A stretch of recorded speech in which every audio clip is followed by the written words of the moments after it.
Panama, a nation so strategically placed that the world economy quietly depends on it. A ship can cross from one ocean to the other here in under a day, a trip that used to mean sailing around an entire continent.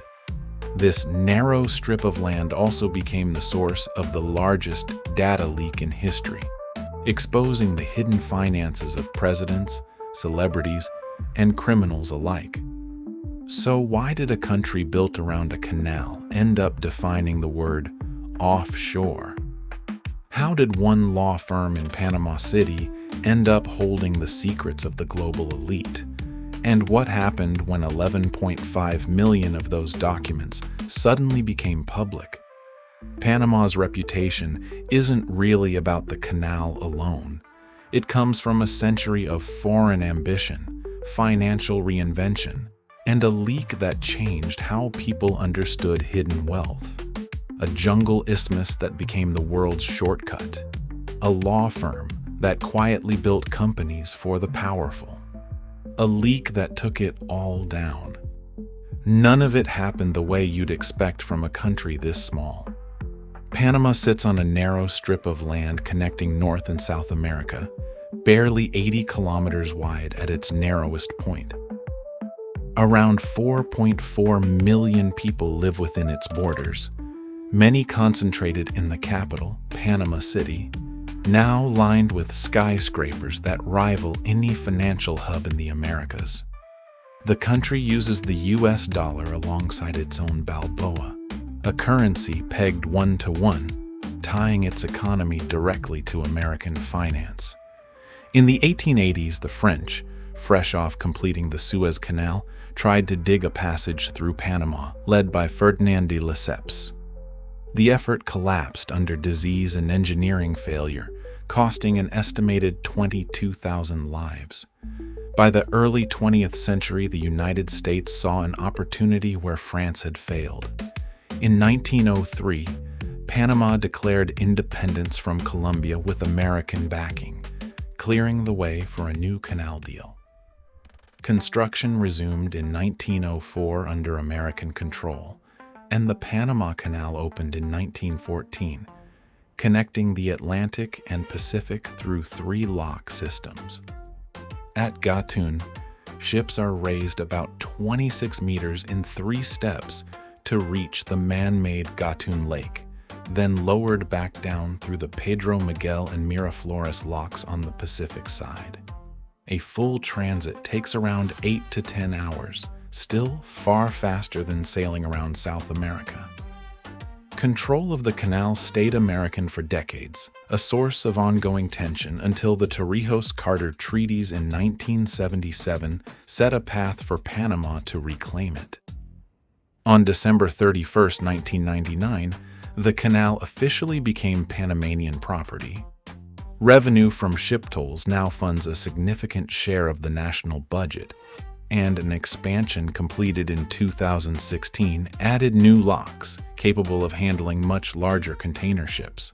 Alongside the canal, Panama built a very different kind of economy, one based on secrecy. In 1977, the same year the canal treaties were signed, a law firm called Mossack Fonseca was founded in Panama City by Jurgen Mossack and Ramon Fonseca. Over the following decades, it grew into one of the largest creators of offshore shell companies on Earth, serving clients who wanted to keep ownership of assets hidden from public view. Its work involved layers of anonymous companies, nominee directors, and jurisdictions chosen specifically for their lack of transparency. That discretion drew wealthy individuals and companies from around the world who wanted their finances kept quiet. It would also become Panama's biggest liability.